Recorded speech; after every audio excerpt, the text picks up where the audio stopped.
Welcome to the Haunted Ride.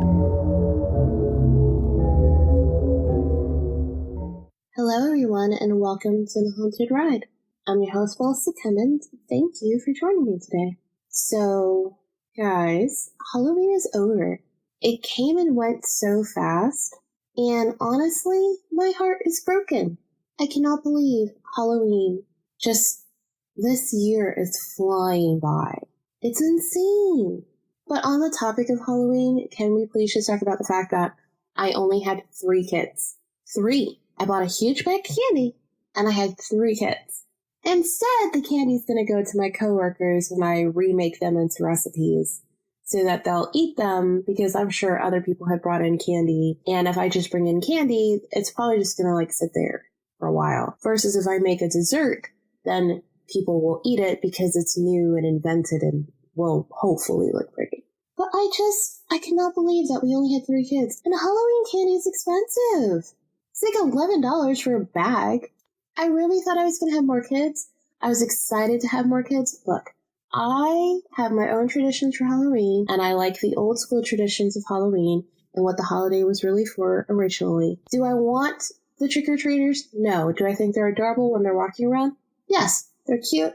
I like the creativity. I like when you ask them what are they dressed as and they don't really know, or they don't look anything like what they think they're dressed as, but in their minds it's exactly what they are. And they're happy. They're happy. They're eating candy. Everything's great. One of my favorite podcasts is My Favorite Murder, which if you have not listened to it, please go listen to it.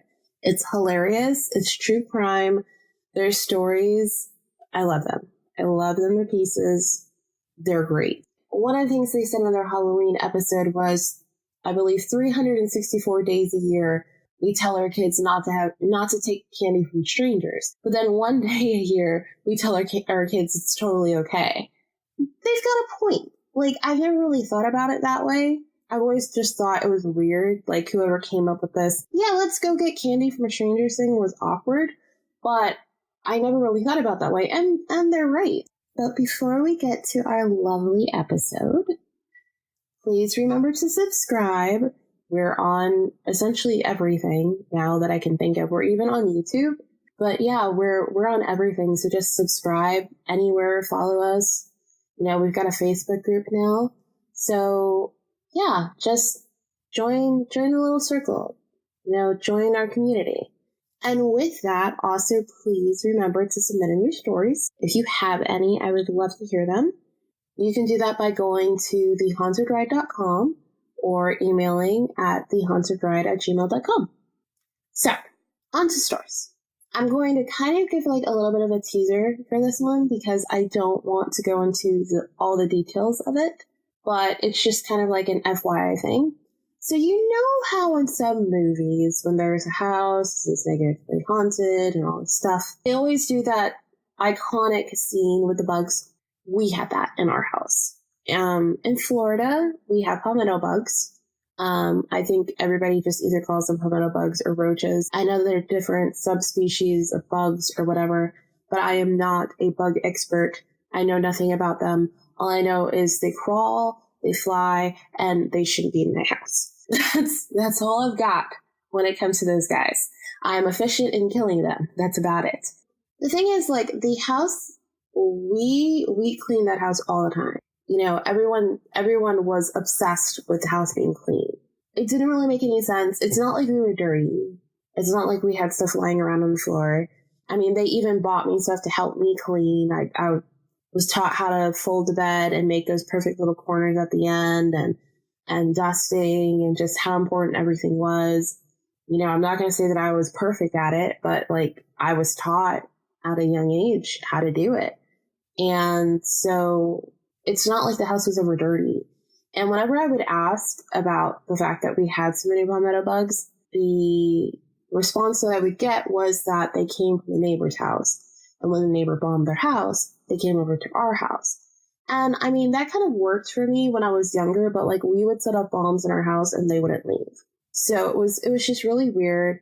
The garage, you could almost always find live ones in there every single night. And we didn't have a lot of boxes or anything in the garage. And they would make it into the house and they'd be out in the daytime, which is, from my little bit of research, is apparently a clear sign that you have a problem if, they make it into the daytime. And we got pest control, but nothing worked. Nothing worked until the activity kind of slowed down.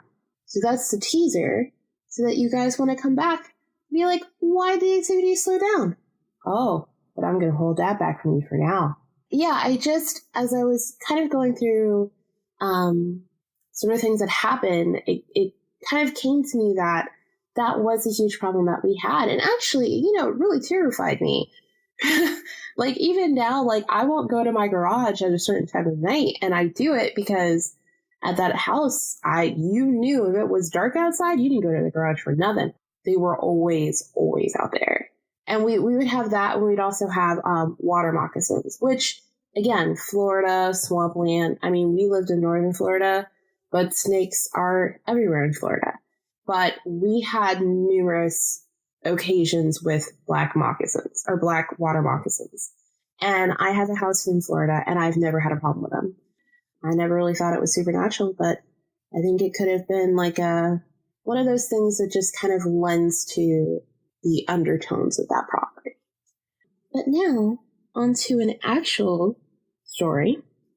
So this is one of the really good things I had, which was someone who I nicknamed Cassandra.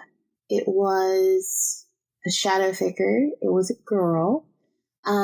But it was like a ghost. I can't really tell you what it was, except it was my friend. I would talk to her, and I mean, at this point I was past the stage of being able to have an imaginary friend. And actually, I thought that maybe I did have like a really open and wild and free imagination. And so even though I was past that age, I was still accepting of those things. So perhaps I did have one.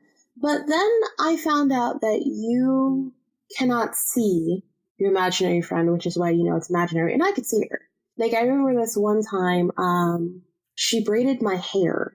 I remember like the tickling sensation of someone messing with your hair. And then I touched it and it was in a braid. She did a really good job, by the way. But she was only around for a little while, not too long, but I always felt really safe with her. I was really happy with her. And she was a good thing that happened there. Another good thing that happened actually is that in my room was my grandmother's favorite chair, which was a lazy boy chair. That chair, I swear to you, was at least 30 years old the last time I saw it. And it was still going and kicking. We just didn't want it anymore. But that chair survived. If you want a chair that you never have to replace, lazy boy. Perfect quality is lazy boy. So I had it in my room, and I like to pretend that I could feel my grandmother in it. I mean, I can't, to be honest with you. I think maybe I did feel her, but it was lighter, if that makes any sense. It wasn't like a tangible thing. It wasn't like I saw her. It was just something to help connect me with her a little bit more and make me feel like maybe she is around a little bit more, even when I'm not focused on her. You know, if I don't see her or smell her or hear her, she is there. And in those like underlying like tones, she's there. And her love and affection is there. I think it's kind of like when people tell you that their loved one is still around. And it's not like they feel them 24/7, 365 days a year. It's just that something in them knows they're there, that they're always going to be there. And it's just an unexplainable feeling. So it was really to my surprise when I rolled over one day in the middle of the night and I had randomly been woken up. And there was a man sitting in her chair. It was not a shadow figure. It had a face. It had like everything. It had clothes. It was a full man. And it was looking out the window. So the chair was to the left and the window was to my right. And I wasn't sure what it was looking at. And then I turned to look out the window too. And I saw this dark, distorted face with horns, essentially, staring back in the window. So I'm assuming that the thing was trying to get in and it couldn't, but it wanted to. Mr. Dude from the Lazy Boy sprung up like Superman, bounded across my bed, and basically flew at this thing and tackled it. And it was really strange because I had heard spirits fighting, like arguing, but I'd never like seen them like basically get into like a fist fight brawl. And I couldn't, when he tackled the thing, I couldn't see them anymore. Like they were out of my line of sight, but I could hear them in this like fight. I don't know who won. I don't know who won, except I didn't see either of them ever again.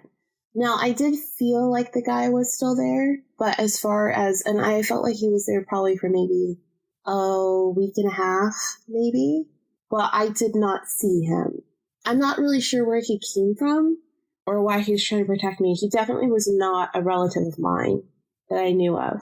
So it was really great because during this time, I think also because I had gotten stronger, both with my spiritual knowledge and my psychic abilities, and I just actually really believed, hey, you do have psychic abilities. These things are happening to you. Like, I don't know how to describe to you when you realize that you have to believe in these things that are occurring to you. Meaning, you have to accept that you being able to see or interact or hear or touch or draw or feel these things is actually a gift, and not everybody can do it. And not everybody's going to understand it. And so, and you don't fully understand it. I mean, I can watch, 20 different shows or listen to 20 different shows or movies or read books about how to tap into my psychic self and how to do all of these things and the correct ways to do them and the not correct ways to do them. But at the end of the day, each of our psychic abilities is our own. We are our best resource. And it's all, trial and error. That's all it is. You just have to keep trying. And that's really scary because it is great if you can talk to someone. It is great if you can pick up a book and be like, oh, I never would have thought about that. And you try it and it works for you. Or you pick it up and you try something and it doesn't work for you. But it's great if you can talk about that with people. But if you can't, it's scary to finally say, okay, this is going to be my life. And there's no turning back from that. And I knew it was not just going to be that house. I knew it was going to be everything. It was always going to be a part of my life no matter what I did. I think at that point, like I wasn't even a teenager. I was a preteen. It was a lot to take in and accept and understand and just go, this is just how it's going to be. I can't change anything. My last story for today is kind of a funny one for me. I walked out from my room at one point to go get my keys because I would take the bus to school and the bus back home. And I used to collect keychains, so I had probably like 30 keychains and one house key. They were all sarcastic and glittery, and so if I was walking, they made noise. I loved them. But I gotta go grab my keys. My keys aren't there. I knew where I put my keys because it was right by the front door, which is where I would come in. It's not like I would have just dropped them somewhere else. I don't know why my keys wouldn't be there. Like, that's where I put my keys. So, of course, I go and I try to, retrace my steps. Did I accidentally put them down, not pick them up? Nowhere to be found. At this point, I get mad. And I'm like, if you don't give me back my stupid keys, I'm gonna... And I was pissed. I was like, give me back my keys right this moment. I turn around. My keys are on the table. Thank you. Don't touch my keys again. Open the door.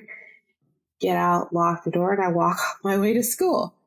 I come back, and I'm kind of like, okay, well, I'm going to put my keys back down. Hopefully they don't get taken again. And I made my point clear. So, about a week goes by. I come back out, and I hear my keys, I hear the little keychains, jingling, and I'm like, oh, no, we are not doing this again.